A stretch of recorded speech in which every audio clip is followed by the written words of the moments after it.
So now we'll move on to chapter 23 class, which is an overview of medications and their administration.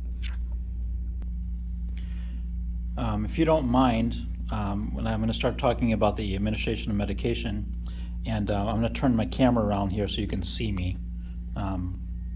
Just trying to get it situated. Hopefully you can see me. So medication administration, very often medical assistants are required to give medication to their patient, of course under the direction of their immediate supervisor, which would be the physician. We practice under the license. There's a number of forms of ways to deliver medication, right? The oral route, which is by mouth, tympanic route, which is by the ear, eye drops, optic for eye drops, right? We can give injections, which are called parenteral or parental. Some people say parenteral, some say parental, right? Which means injectable form of medication. We give it sublingual, under the tongue, buccal, which is in the cheek, gets absorbed in the cheek or under the tongue, intravenously into the vein, suppository into the rectum. There's medications are made these different ways on purpose because it involves the interaction of where it's going to work on the body to treat that condition, that particular condition. For example, like insulin, right? Insulin for diabetic patients, insulin only works in the fat. So if I inject it somewhere else, the insulin somewhere else, the patient's not going to get the medicinal component of that drug. So location, type, all of these things matter, right? How does the medication get into the body? There's a couple different ways. How your body metabolizes it, how your body absorbs it, how your body excretes it, and how your body distributes it. So absorption, distribution, how it metabolizes it, and excretes the remaining waste of it. The medication effects, if each medication has a different effect on the patient and or outcome. Some patients respond to some medications quicker than others. Some medications, they take longer to get into the system.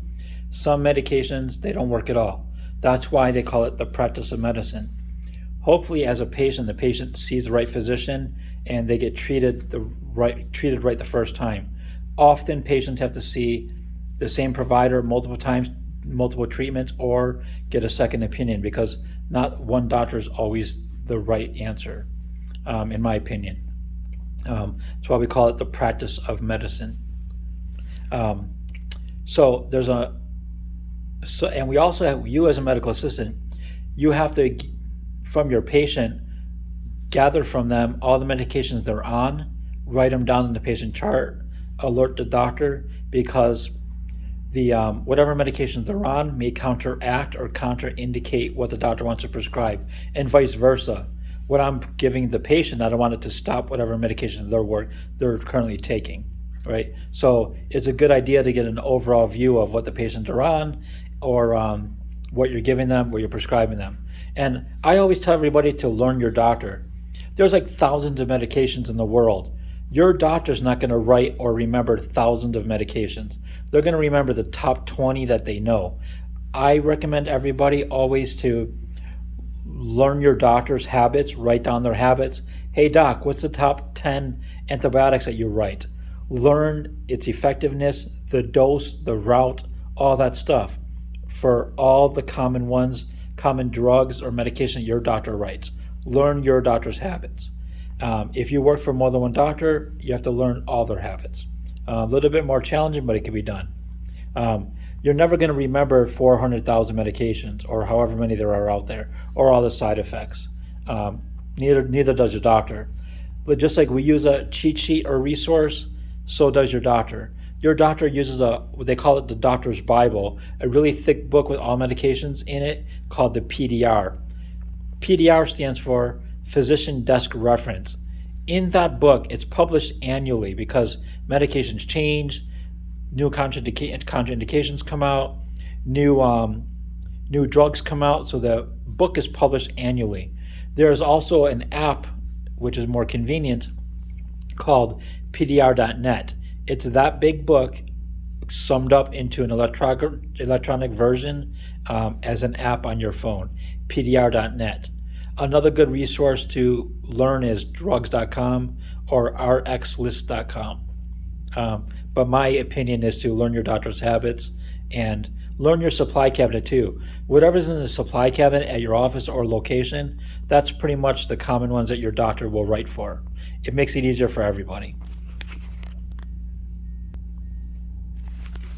There are some rights you got to be familiar with too, as far as giving medication to your patient, and that's called the right dose, the right medication, the right time, the right patient, the right route, which means location, right? And then document it correctly. Today's date, time, location, per Dr. Smith, delivered one cc of medication to patient John Smith, right?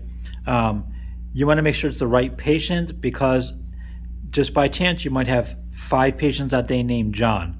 So you want to make sure the correct documentation is in the right John's chart, right?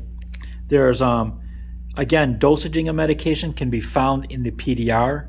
Doctors often refer to the PDR to find out what dose for that height and weight of the patient.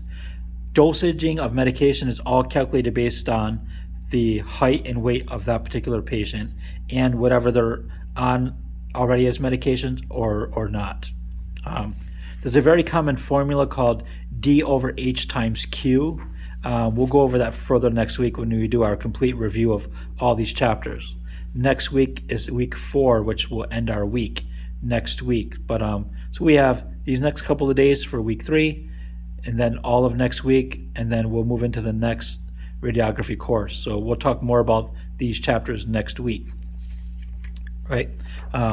It's always recommended that you check 3 times.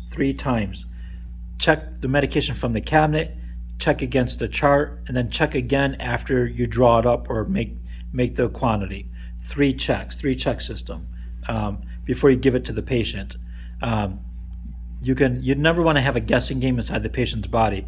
Once it's administered to the patient, it becomes a guessing game. So it's good to double check with your colleague. Hey, Susie, can you double check this medication? Or hey, doc, is this the right medication, right? And then chart it correctly, administer to your patient. Next, we're going to go over syringes, okay? Syringes also comes out of chapter 23 in your book, and I'm going to show you some things. So in your book, you have multiple syringes, chapter 23, right? They look like this, very common ones. Most common, there's all different sizes, 1 cc, 10 cc's, 5 cc's, 3 cc's. The most common we run into are these 2 here, 1 cc or 3 cc's, also known as cc and ml are the same thing. But if you look at the package, each package tells you how much of the volume of medication you can contain in it, what's the length of the needle, and what's the size of the gauge of the needle. Gauge means thickness of the needle or circumference of the needle. If you look here, we have two needles, right? 2 of the most common types. This is called 3 cc's. See at the bottom where it says 3, right? 3 mLs, right? And then this one says, if I could grab it, this one is 1 mLs, right? There's 3 of these in one of those, right? This is to draw up medication to give parenterally, which is injectable form, right? But we're going to name this syringe. If we take the needle off, right?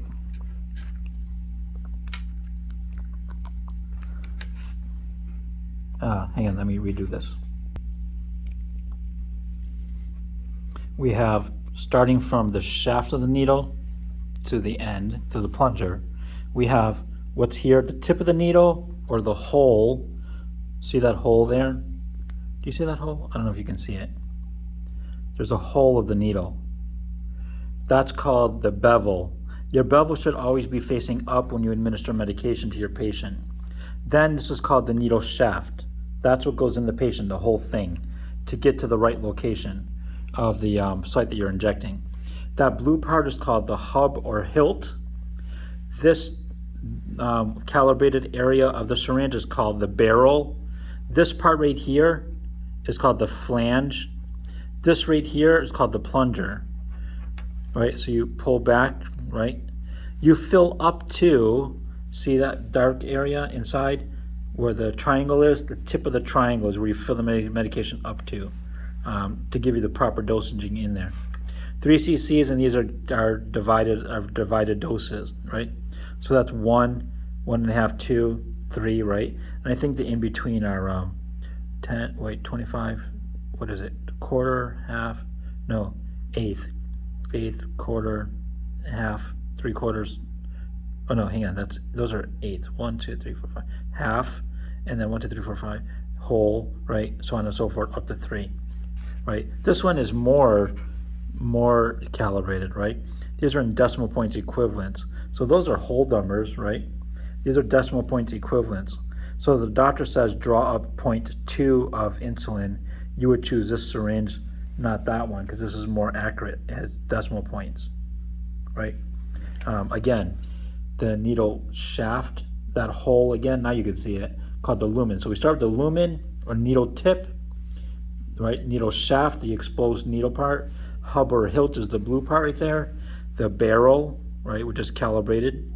And then the flange is this part here that we typically hold the plunge the medication in. This right here is called the plunger, right? And give me a second.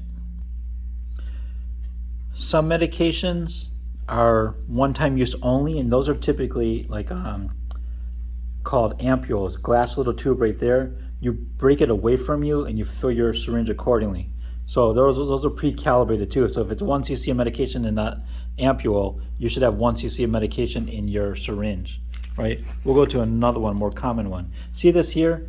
This medications often look like this too, called multi-use vials. I can use that multiple times. It tells me the expiration date, the volume of the medication, what it is, and the dosaging, right? Called multi-use vial. As long as I don't put a dirty needle in there, I can go into it multiple times to get to use it for multiple times, right? I palm the medication.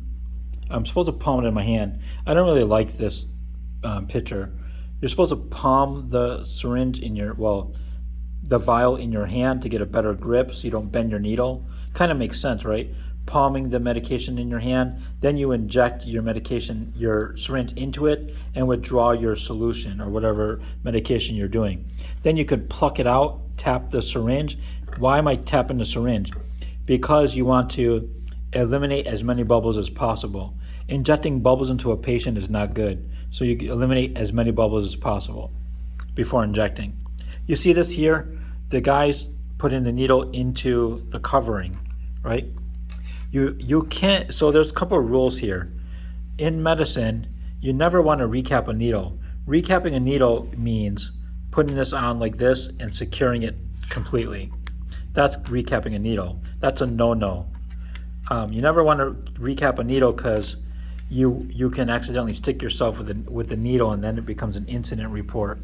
But what you can do is, until you're ready, you can set the needle shaft into it like this, not completely, but that keeps it safe, right? And keeps it out of potentially stabbing yourself.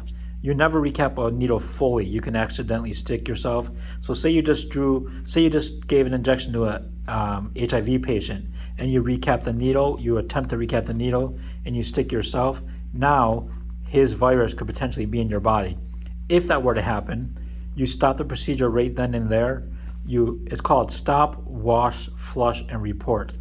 You stop the procedure, go to your nearby sink, warm soapy water, flush and wash the area. It's said that if you do that right away, 95% of the time you won't get that virus that the patient has. Stop, wash, flush, report. Tell your supervisor. They, by law, have to do an incident report and send you for any follow-up blood work, even though it was your fault. But a way to eliminate that is just don't recap the needle. Dispose of it in a sharps container. Here you see the multiple ways, which is 3 common ways to deliver medication via the syringe route, right? The syringe route, right, we call parenteral route of delivering medication. Very commonly, there's the word there. Very common, it's a medical assistant's job to do this. But there's three common ways. There's intramuscular. Intramuscular means into the muscle. Getting into the muscle is a 90-degree angle. What are our sites of choice? We can go right into the deltoid, which is the upper arm muscle. We can go into the thigh, which is called the vastus lateralis. We can go into, see, that's the vastus lateralis here. That's called the deltoid there, right? So sites of choice is, for intramuscular, is the deltoid muscle, upper arm, right? The thigh muscle called the vastus lateralis, or the buttocks, which is called the gluteus maximus. We have to be careful with the gluteus maximus so we don't accidentally stab the sciatic nerve. So that's something we got to be careful of, is to avoid the sciatic nerve. You don't want to, if you hit that, you can paralyze someone. So deltoid muscle, vastus lateralis, gluteus maximus, sites of choice for intramuscular injections. Subcutaneous, the word subcutaneous means, sub means under, cutaneous is another word for skin, right? That means under the skin. Where are you at under the skin? You're in fat. How do I get to the fat? I use a 45-degree angle. What are our sites of choice? Our sites of choice for subcutaneous injections are, doesn't show you here, but subcutaneous injections, our sites are the abdomen, fatty area, upper back, if you bend your back in, the upper fatty part, right, or inner thighs. But more commonly, it's the back of the arms or abdomen for subcutaneous. Again, angles matter, directions matter, because certain medications only work on the muscle, certain medications only work on the fat, certain medications only work in the skin. If you look here, the next one is called, very common one, is called the intradermal. Intradermal, that means into the skin or within the skin. How do I get within the skin? I do a 10 to 15 degree angle to get there, just under the skin. What's common for that is allergy testing or to see if the person has TB, tuberculosis. I always mess up that word, but we call TB for short. Some syringes, like this one here, has a safety gauge on it, so when you're done, you can cover, that's a catheter set, but I'm trying to move in on the needle. There's a safety gauge on it where you can cover the needle and dispose of it when you're done so you don't stab yourself.